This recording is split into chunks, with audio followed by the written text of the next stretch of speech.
দোসরা মে মানে শ্রমিক দিবসের পরের দিনটা সবসময় আমার জন্য অনেক স্পেশাল, কারণ আমার জন্মদিন।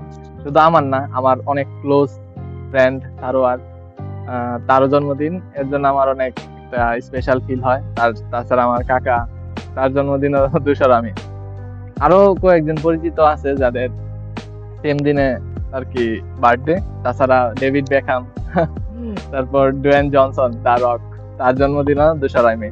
আচ্ছা, যাই হোক, যেটা বলতে চাইছিলাম, আজকের এই দিনে প্রায় ছোট থেকে দেখতেছি সবাই অনেক মানে স্পেশাল ফিল করে, আমার অনেক ভালোভাবে উইশ করে। আজ পর্যন্ত আমি কত কেক কাটছি আমার জানা নাই। আর ব্যাটারি গলির ছোট ভাইরা, এবারও তাদের অনেক প্ল্যান আমি জানি, কিন্তু আমি চাই না তারা এটা করুক, কারণ তাদের এসএসসি পরীক্ষা চলতেছে। সকাল সাকিব, তারপর আরো অনেকেরই এসএসসি পরীক্ষা চলতেছে, কালকে তাদের হয়তো ম্যাথ পরীক্ষা। এখন এই একটা পরিস্থিতিতে এই কেক কাটা বা এই বার্থডে উদযাপন নিয়ে ভাই কারো কোনো মাথা ব্যথা নেওয়ার দরকার নাই। আমি ভাই সন্তুষ্ট, আমি জানি তোমরা আমার জন্য কতটা করো। হয়তো আমার বেশি দিন জানি না ময়মনসিং থাকা হবে কিনা, এটাই লাস্ট হইতে পারে বা এরপর আরেক বছর হইতে পারে, কিন্তু এতে আমার কোনো দুঃখ নাই যে তোমরা আমার সময় দিবা না। তোমরা ভাই ভালোভাবে পরীক্ষা দাও, এটাই আমি চাই। আর এই দিনে আমি জানি আমার স্পেশাল কিছু মানুষ আছে, সারোয়ার থেকে শুরু করে সারোয়ার, মুয়াবিয়া, আলিফ, আরো অনেকেই, দোহা আছে। আচ্ছা, যাই হোক, দোহা আছে। এইসব নিয়ে আসলে কি বলবো, তারা আমার লাইফে অনেক বিশেষ একটা পার্ট। মানে আমি কিন্তু এই যে আজকে 2রা মে, আজকে এই মুহূর্তে যে আমি খুশি তা না। এই বার্থডে নিয়ে আমার মিনিমাম আর 10-15 দিন আগে থেকেই একটা বিশাল আয়োজন চলে, যেটা আসলেই আমার অন্য একটা বড় ধরনের আনন্দ দেয়। তাই সব মিলায় বলতে চাই যে আমি আসলে লাকি। আরো অনেকেই আছে যারা আমার লাইফে অনেক ভালো অবদান রাখে। আমার মা বাবার কথা আমি হয়তো বলতেছি না, কিন্তু তাদের কথা এখানে বললে এটা আসলে একটা মুভি হয়ে যাবে, তাই এটা দরকার নাই বলা।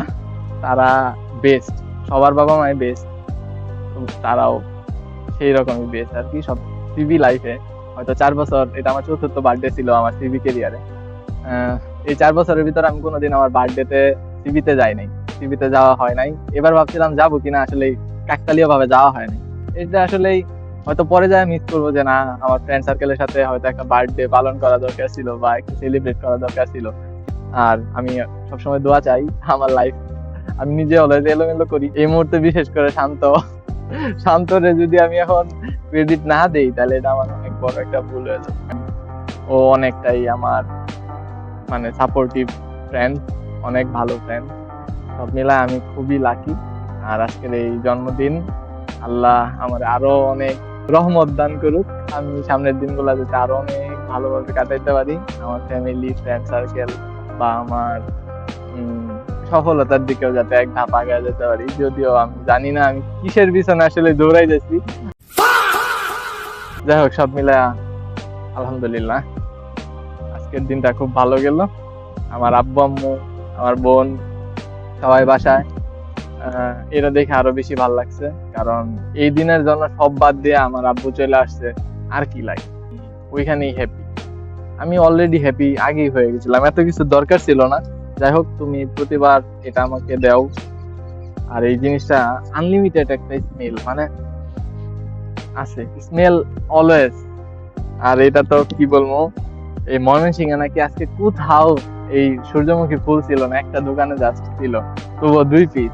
এই যে 2 পিস, কালকে সে বলছিল যে লিলি নাকি সূর্যমুখী, এই যে সূর্যমুখী বলছিলাম, সূর্যমুখী হাজির। মানে এটা এত কিছু দরকার ছিল না, মানে এটার জন্য পরে অবশ্যই একটু মাইট দিতে পারি। দিছে আর কি, সে এখন ক্যামেরা নেই। যাই হোক, তোমাকে ধন্যবাদ, টাটা।